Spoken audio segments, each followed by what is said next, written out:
Hey, welcome back. Our second current weather shot of the day is also going to come from Moline. Getting one more look at that foggy, gloomy morning that we had out there.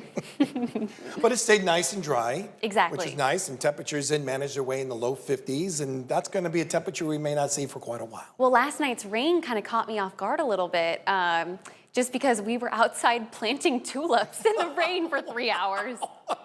There were some showers out there, no question about it. Of course, speaking about some showers, we do expect to see a few just for the early evening hours, and that is what we have going into our now, where a few early evening showers will give way to clouds, eventually some of that wind, and that's going to be really noticeable as we make our way into our Wednesday, where we do have a weather impact alert for some pretty intense wind gusts. And then what's new going into the weekend? Well, we're focusing on that snow for Saturday. And it's not if, but really how much we expect to see as we get to Saturday. Let's first talk about our first weather impact alert for Wednesday. All morning we're saying, but I think it may last a little bit longer than that, with those winds maybe gusting over 45 miles an hour. So definitely slow down, watch for loose objects.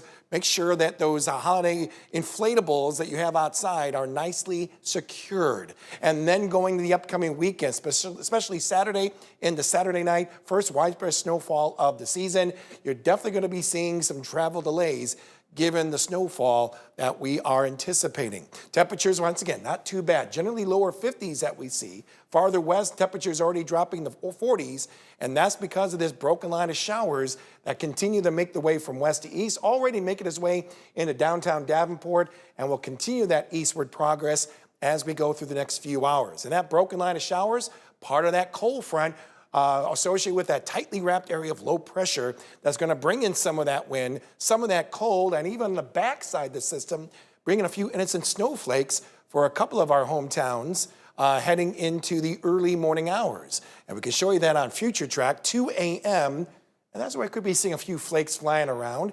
Nothing that's going to accumulate, but just enhancing some of that wind and some of that cold. Numbers will be dropping either at or just below the freezing mark by the time we get near sunrise. And then as we add some of that wind through the evening and overnight hours, that's going to make that temperature even colder. Look at these wind gusts, over 40 miles an hour in most of our hometowns, even around 50 miles an hour is a possibility. So it's really going to feel like by 7 a.m., actually in the teens in all of our hometowns.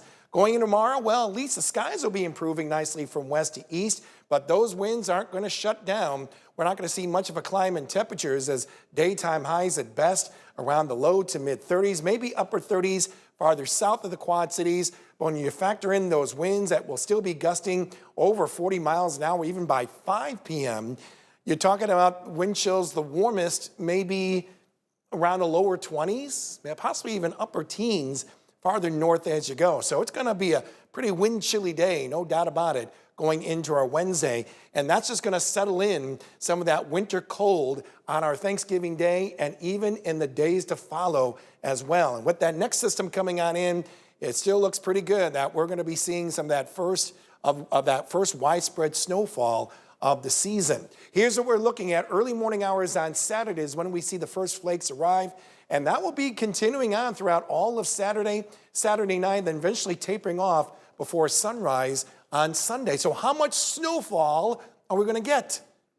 It's too early. It's too early because our medium and long range models are just not consistent at all. Maybe as high as 10 inches, maybe as high as 4.